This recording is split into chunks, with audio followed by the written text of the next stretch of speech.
পত্রিকা তো একটা দিকে ভিডিও তুলে চলা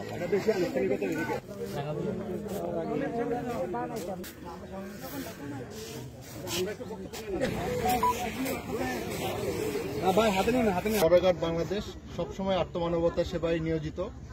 তারই অংশ হিসাবে আপনারা সবাই অবগত যে সাম্প্রতিক সময়ে একটি ভয়াবহ বন্যা আমাদের এই কুমিল্লা অঞ্চলে সংঘটিত হয়। সেই বন্যার্তদের জন্য আমরা প্রথমে উদ্ধার কাজ পরিচালনা করি, তাদের মাঝে আমরা ত্রাণ বিতরণ করি, চিকিৎসা সেবা প্রদান করি এবং তাদের পুনর্বাসনের অংশ হিসাবে আজকে আমরা 50 জন ক্ষতিগ্রস্ত কৃষকের মাঝে প্রায় 3.5 থেকে 4 হাজার আটি আমরা ধানের চারা বিতরণ করলাম। এটা মূলত তাদের পুনর্বাসনের জন্য এবং তারা যেহেতু ঘুরে দাঁড়াতে পারে সেটা অংশ হিসেবেই আমরা এই কাজ করছি। পাশাপাশি আমরা বর্ডারের যেই নিরাপত্তা নিশ্চিত করা, চোরাচালান, মানব পাচার, মাদক এসবের ব্যাপারেও আমরা যথেষ্ট সচেষ্ট আছি এবং আমরা আমাদের কার্যক্রম জোরদার